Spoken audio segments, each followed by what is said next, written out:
আসসালামু আলাইকুম দর্শক, স্বাগত জানাচ্ছি আরটিভি দুপুরের সংবাদে। আপনাদের সঙ্গে রয়েছে আমি আফসানা সুরাইয়া। দর্শক শুনছিলেন মার্কেন্টাল ব্যাংক সংবাদ শিরোনাম, এবার বিস্তারিত। ঢাকা ১৭ আসন থেকে নির্বাচন করবেন তারেক রহমান। সংগ্রহ করেছেন মনোনয়নপত্র। ভোটারদের উদ্দীপনার প্রতীক তারেক রহমান, তাই শুধু ঢাকা এবং বগুড়া নয়, যে কোনো জায়গা থেকেই তারেক রহমান নির্বাচন করতে পারেন বলে জানিয়েছেন বিএনপির সিনিয়র যুগ্ম মহাসচিব রুহুল কবির রিজভী।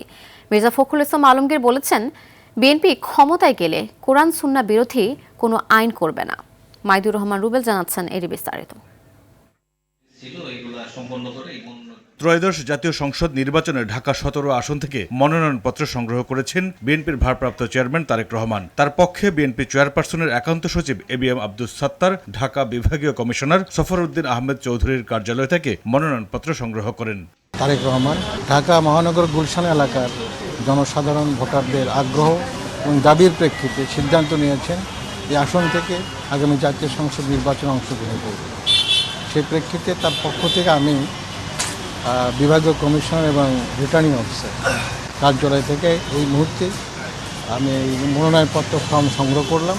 এর আগে জাসেসের ৪৭তম প্রতিষ্ঠা বার্ষিকীর অনুষ্ঠানে যোগ দিয়ে বিএনপির সিনিয়র যুগ্ম মহাসচিব রুহুল কবির রিজভী বলেন, আধিপত্যবাদের বিরুদ্ধে সবাইকে আন্তর্জাতিকভাবে সাংস্কৃতিক আন্দোলন গড়ে তুলতে হবে। বগুড়ার পর ঢাকায় তারেক রহমানের মনোনয়ন প্রসঙ্গে বলেন, বাংলাদেশের যে কোনো আসন থেকে তারেক রহমানের নির্বাচন করা যৌক্তিক। যে কোনো জায়গা থেকেই সারা বাংলাদেশই তো তার নেতৃত্ব এবং তার দেশের মানুষ তাকে একজন জাতীয় নেতা হিসাবে বরণ করেছে।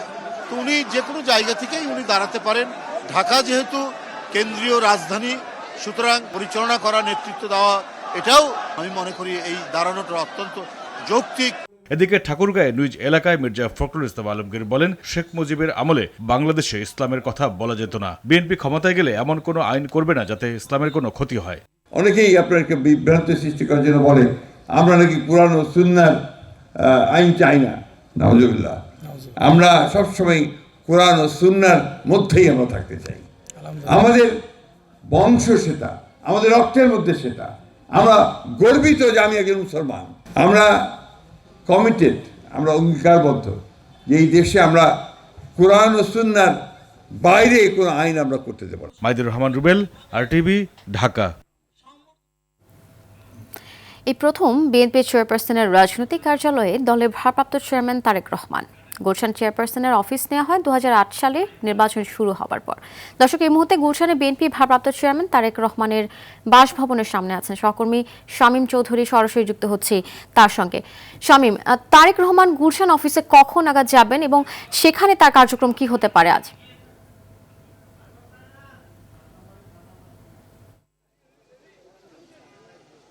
জি আফসান, আপনার জ্ঞাতার্থে জানিয়ে রাখতে চাই, ঠিক 1:45 বিএনপির ভারপ্রাপ্ত চেয়ারম্যান তারেক রহমান বিএনপি চেয়ারপারসনের রাজনৈতিক কার্যালয়ে তিনি প্রবেশ করেছেন। তার বাসভবন থেকে ঠিক 1:40 তিনি রওনা দিয়েছেন। বলা যায় খানিকটা একদম হুটহাট করেই তিনি রওনা দিয়েছেন তার গুলশান এভিনিউর 196 নম্বর বাড়ি থেকে। এরপরই কিন্তু তিনি চলে এসেছেন এই গুলশানের বিএনপি চেয়ারপারসনের রাজনৈতিক কার্যালয়ে। আপনি যেমনটা বলছিলেন যে বিএনপি চেয়ারপারসনের এই যে রাজনৈতিক কার্যালয় গুলশান, এখানে কিন্তু এই প্রথমবারের মতো এসেছেন বিএনপির ভারপ্রাপ্ত চেয়ারম্যান তারেক রহমান। কারণ আপনি যেটা জানিয়েছেন ইতিমধ্যে দর্শকদের, এই গুলশানের রাজনৈতিক যে চেয়ারপারসনের রাজনৈতিক যে কার্যালয় সেটি নেওয়া হয়েছে কিন্তু 2008 সালে নির্বাচনের সময়। আর 2008 সালের জাতীয় নির্বাচন কিন্তু হয়েছিল 29 ডিসেম্বর। আপনারা সবাই জানেন যে 11ই সেপ্টেম্বর চিকিৎসার জন্য সপরিবারে লন্ডন চলে গিয়েছিলেন বিএনপির ভারপ্রাপ্ত চেয়ারম্যান তারেক রহমান। তারপর থেকে কিন্তু তিনি লন্ডনে অবস্থান করছিলেন। পারতপক্ষের নির্বাচন হয়েছিল ডিসেম্বরে। এ কারণেই কিন্তু তিনি আর এই গুলশানে বিএনপি চেয়ারপারসনের যে রাজনৈতিক কার্যালয় সেখানে কিন্তু তিনি আসতে পারেননি। তিনি লন্ডন বেশেই কার্যক্রম পরিচালনা করেছেন, রাজনৈতিক কার্যক্রমগুলো তিনি যা আছে সেটাই পরিচালনা করেছেন। সে কারণেই তিনি এই বিএনপির চেয়ারপারসনের রাজনৈতিক কার্যালয়ে তিনি আসতে পারেননি। তবে আপনারা একটা বিষয় দেখছেন যে এই তারেক রহমান যখন লন্ডন থেকে আসবেন তার আগে থেকেই কিন্তু এই গুলশানের রাজনৈতিক চেয়ারপারসনের রাজনৈতিক কার্যালয়টি একদম সাজানো গোছানো অবস্থায় তৈরি করে রেখেছিল বিএনপি বিএনপির পক্ষ থেকে, এবং এখানে রং করা হয়েছিল। আপনারা দেখছেন যে এখানে কাঁটাতারের বেড়া দেওয়া হয়েছে, সব ধরনের নিরাপত্তা বলয় তৈরি করে রাখা হয়েছে, এবং চারপাশটা কিন্তু চুনকাম করে একদম রং করে সুন্দর করে সাজানো হয়েছে। আপনারা গেটটা দেখতে পাচ্ছেন, সেই গেটটাতে কিন্তু বিএনপির যে দলীয় প্রতীক ধানের শীষ, সেই ধানের শীষের স্বর্ণালী রং দিয়ে কিন্তু একটি প্রতিচ্ছবি এখানে এঁকে রাখা হয়েছিল। এবং বিএনপি ভারপ্রাপ্ত চেয়ারম্যান তারেক রহমানের কিন্তু স্লোগান হচ্ছে সবার আগে বাংলাদেশ। এই কারণে কিন্তু এই যে গেট আপনারা দেখতে পাচ্ছেন, সেই গেটে কিন্তু বাংলাদেশের মানচিত্র খচিত করে রাখা হয়েছে এই বিএনপির ভারপ্রাপ্ত চেয়ারম্যান তারেক রহমানের আশাকে কেন্দ্র করে। এখানে বিএনপির ভারপ্রাপ্ত চেয়ারম্যান তারেক রহমান প্রথম এসেছেন, তার অফিসটা আসলে দোতলায় করা হয়েছিল, এখন তিনি হয়তোবা সেখানে গিয়েই বসবেন, এবং সেই তার যে রুম, যে কক্ষটা তার জন্য তৈরি করা হয়েছে, সেই কক্ষের পাশেই কিন্তু চেয়ারপারসনের অফিস কক্ষ, এবং তার পাশে ছিল হচ্ছে বিএনপির মহাসচিব মির্জা ফখরুল ইসলাম আলমগীরের কক্ষ। কিন্তু বিএনপির মহাসচিব মির্জা ফখরুল ইসলাম আলমগীরের কক্ষটা কিন্তু নিচে নামানো হয়েছে এই বিএনপির ভারপ্রাপ্ত চেয়ারম্যান তারেক রহমান আশাকে কেন্দ্র করে। তো তিনি এখন এখানে ভিতরে অবস্থান করছেন, হয়তোবা এখান থেকে তার দলীয় নেতাকর্মীদের জন্য কোনো নির্দেশনা আসতে পারে, অথবা তিনি তার যে রাজনৈতিক কার্যক্রম সেটি তিনি এখানে পরিচালনা করবেন। হয়তোবা দেশের তৃণমূল পর্যায়ে যে নেতাকর্মী আছে, সেই নেতাকর্মীদের প্রতি বা বিএনপির কেন্দ্রীয় পর্যায়ের যে নেতৃবৃন্দ আছেন, বিশেষ করে যারা স্থায়ী কমিটির নেতৃবৃন্দ, তাদের জি ধন্যবাদ আপনাকে আমাদের সাথে যুক্ত হবার জন্য। ইনকিলাব মঞ্চের মুখপাত্র শরীফ ওসমান হাদী হত্যার মূল শুটার ভারতে পালিয়েছে। 16 দিন পর সকালে মিডিয়া সেন্টারের সংবাদ সম্মেলনে এমন তথ্য জানালো পুলিশ। তাকে রাজনৈতিক কারণে হত্যা করা হয়েছে বলেও ধারণা পুলিশের। 5 আগস্টের পর হাদীর আদর্শের কারণে যারা ক্ষতিগ্রস্ত তারাই এই হত্যায় জড়িত বলেছে সংস্থাটি। এদিকে হাদী হত্যার মাস্টারমাইন্ড সহ জড়িতদের গ্রেপ্তার দাবিতে শাহবাগে অবস্থান নিয়েছে ইনকিলাব মঞ্চের সদস্যরা। দীপ্ত চন্দ্র পালকে সঙ্গে নিয়ে এই বিষয়ে আরো জানাচ্ছেন ইয়ার বাদল। 12 ডিসেম্বর রাজধানীর বিজয়নগরে গুলিবিদ্ধের পর 18 ডিসেম্বর সিঙ্গাপুরে মারা যান ইনকিলাব মঞ্চের মুখপাত্র শহীদ শরীফ ওসমান হাদী। এরপর দেশব্যাপী শুরু হয় বিচারের দাবিতে আন্দোলন। মূল শুটার ফয়সাল করিম মাসুদ ও পরিকল্পনাকারীরা ধরাছোঁয়ার বাইরে থাকলেও তার বাবা মা সহ এ পর্যন্ত 11 জনকে গ্রেপ্তার করে পুলিশ। সংবাদ সম্মেলনে পুলিশ জানায়, তদন্ত প্রায় শেষ পর্যায়ে, দ্রুত চার্জশিট আদালতে দাখিল করা হবে। আমাদের কাছে কিছু তথ্য আছে, তা আমরা এটা তদন্তের স্বার্থে আসলে তাদের নাম।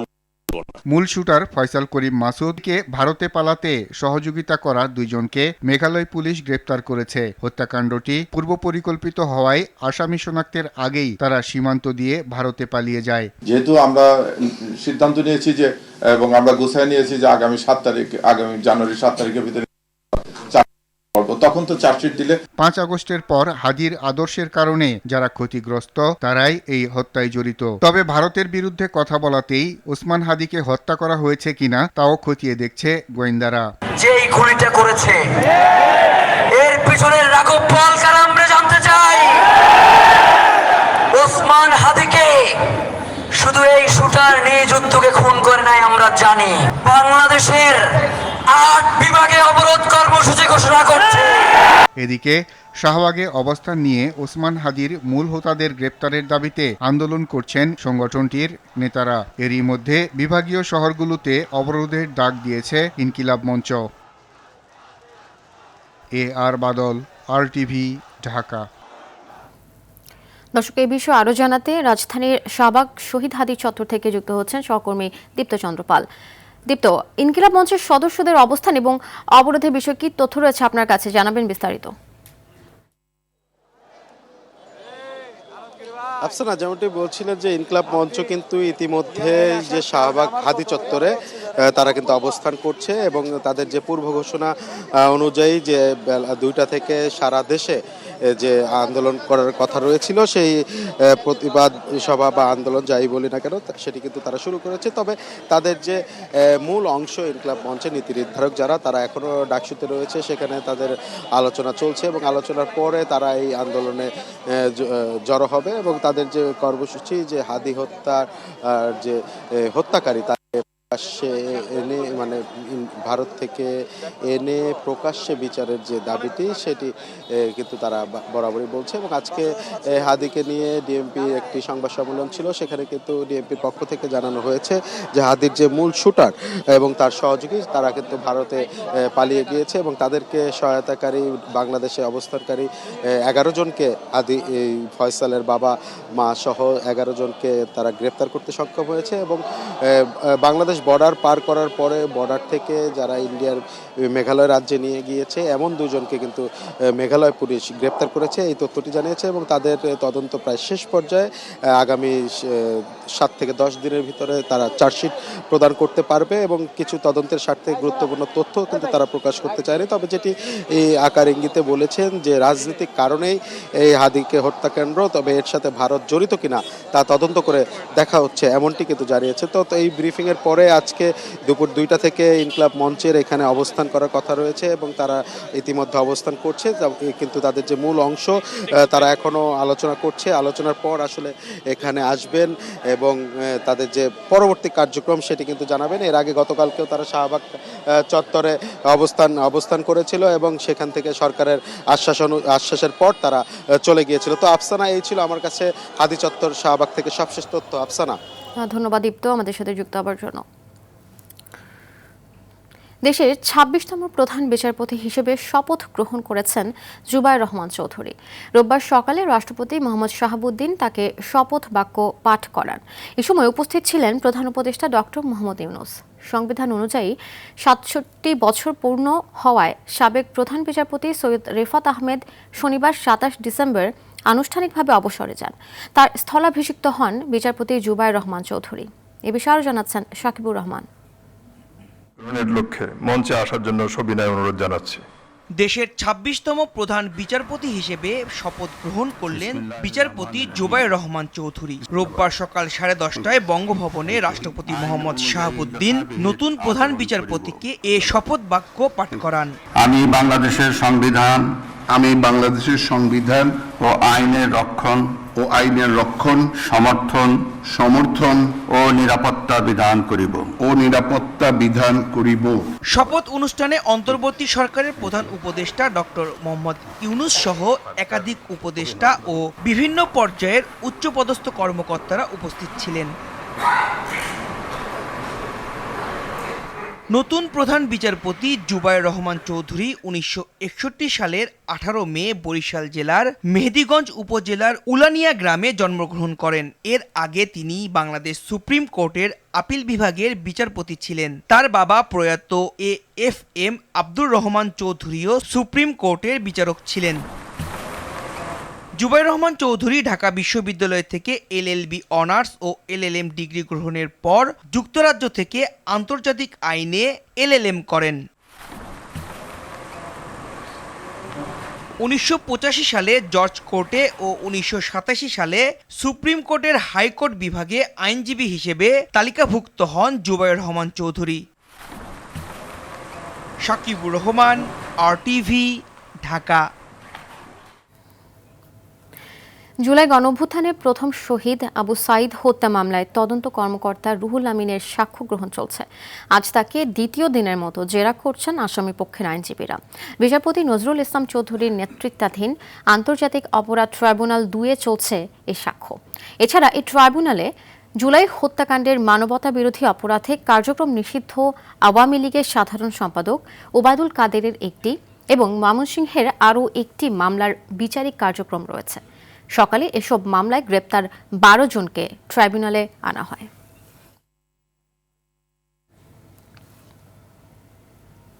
ত্রয়োদশ জাতীয় সংসদ নির্বাচন সামনে রেখে জামায়াত ইসলামী আন্দোলন ও খেলাফত মজলিস সহ সমমনা 8 দলের জোটকে ঘিরে দেশের রাজনীতি নিয়েছে নতুন মোড়। তবে জামায়াতের সঙ্গে জোটকে ঘিরে এনসিপির নেতাকর্মীদের মাঝে দেখা দিয়েছে মিশ্র প্রতিক্রিয়া। এরই মধ্যে দলটির 3 গুরুত্বপূর্ণ নেতা পদত্যাগ করেছেন। এই জোট হলে পদত্যাগের ঢল নামতে পারে বলে জানিয়েছে দলের অন্য নেতারা। বিস্তারিত আলওয়ান খানের রিপোর্টে। জুলাই গণ অভ্যুত্থানে নেতৃত্ব দেওয়া তরুণ তুর্কিদের গড়া দল জাতীয় নাগরিক পার্টি স্বৈরাচার আমলে অধিকার বঞ্চিত জনগণের প্রত্যাশা পূরণের আকাঙ্ক্ষা নিয়ে তৈরি হয় দলটি। ক্ষমতা শুধুমাত্র কোনো ব্যক্তি বা পরিবারের কুক্ষিগত থাকবে না, ক্ষমতা থাকবে জনগণের হাতে। তবে ত্রয়োদশ সংসদ নির্বাচন সামনে রেখে জামায়াতের সঙ্গে জোটের সিদ্ধান্তে দলটির মাঝে দেখা দিয়েছে অস্থিরতা। এই জোট তৃণমূল নেতাদের সঙ্গে বিশ্বাসঘাতকতা এবং আদর্শের পরিপন্থী উল্লেখ করে আহ্বায়ক নাহিদ ইসলামকে চিঠি দিয়েছেন কেন্দ্রীয় ৩০ নেতা। শনিবার দলের যুগ্ম সদস্য সচিব তাসনিম জারা ও যুগ্ম আহ্বায়ক খালেদ সাইফুল্লাহ পদত্যাগ করেন। তার আগে দলটির যুগ্ম সম্পাদক মীর আরশাদুল হকও পদত্যাগ করেন। আরও কয়েকজন নেতা পদত্যাগ করার সিদ্ধান্ত নিয়েছেন বলেও জানা যায়।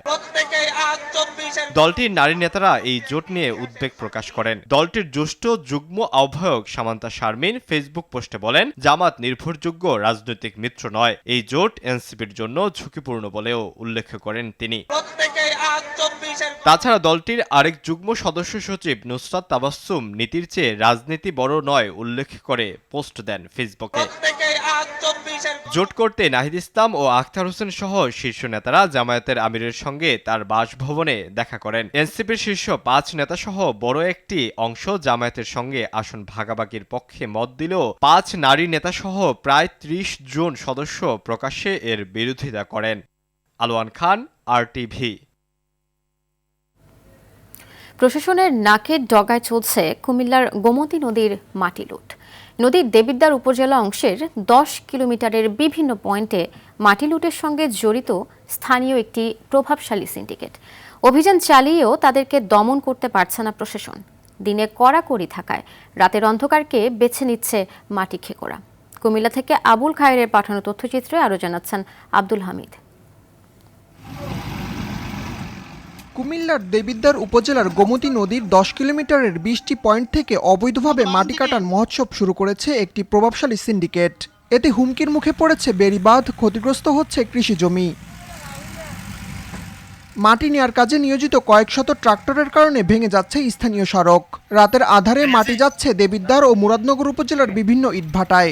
দেখেন কৃষক ক্ষেত লাগাই রাখছে, তারপর রাতে ও কৃষকের ক্ষেতের মাটি শুদ্ধ নিয়ে যেতেছে, মানে ধান লাগানো সকালে। আগে গুমতি নদীর চরে মাটি কাটতো, এখন ফসলের জমি সকালে মাটি তুলে নিয়ে যাচ্ছে। এইগুলি এক ধরনের চক্র সিন্ডিকেট আছে, ওরা এটা প্রশাসনকে ম্যানেজ করে এই কাজগুলি করতেছে। এলাকার ফসলের জমি নষ্ট হইতেছে, বাধা দিলেও বাধা শুনতেছে না। মালিকটার সামনের ফিরস্কানের পুঁতে আরো লোক আছে ১০-১২ জন মিলে গুমতির বেরিবাদের ভিতর থেকে মাটিগুলা কাটতো। এখন তারা আমাদের এলাকার ফসলের জমি নষ্ট করে তারা মাটি কাটতেছে, এখানে রাস্তার ক্ষতি হতেছে। নদীর বেরিবাদ রক্ষা করা মনে হয় না এলাকাবাসীর পক্ষে সম্ভব হবে। মাটি লুটের কর্মযজ্ঞ নির্বিঘ্নে চললেও নীরব ভূমিকায় রয়েছে পানি উন্নয়ন বোর্ড। মাটি কাটা বন্ধে তেমন তৎপরতা নেই উপজেলা প্রশাসনেরও। আমরা একটা অভিযান পরিচালনা করে এবং একটি ট্রাক জব্দ করেছি। আশা করতেছি আমরা এই বিষয়ে ভবিষ্যতে আরো জোরালো অভিযান আমরা করব আইন শৃঙ্খলা বাহিনীর সহায়তা নিয়ে। গোমতী নদীর মাটি লুট কাণ্ড নিয়ে একাধিকবার সংবাদ প্রকাশ হলেও টনক নড়েনি প্রশাসনের, থামেনি প্রভাবশালীরাও। এ বিষয়ে কঠোর পদক্ষেপ না নিলে নদী ভাঙনের ঝুঁকি বাড়তে পারে বলে আশঙ্কা স্থানীয়দের। আব্দুল হামিদ, RTV। এদিকে দখল দূষণ আর অপরিকল্পিত বাঁধ ও সেতু নির্মাণে খুলনার মানচিত্র থেকে হারাতে বসেছে অসংখ্য নদী। যেগুলো টিকে আছে সেগুলোও ঢুকছে নাব্য সংকটে। এতে একদিকে ব্যাহত হচ্ছে ফসল উৎপাদন, অন্যদিকে বন্ধ হচ্ছে অনেক নৌরুটও। খুলনা প্রতিনিধি SM মনিরুজ্জামানের পাঠানো তথ্যচিত্রে সুলাইমান কবিরের রিপোর্ট।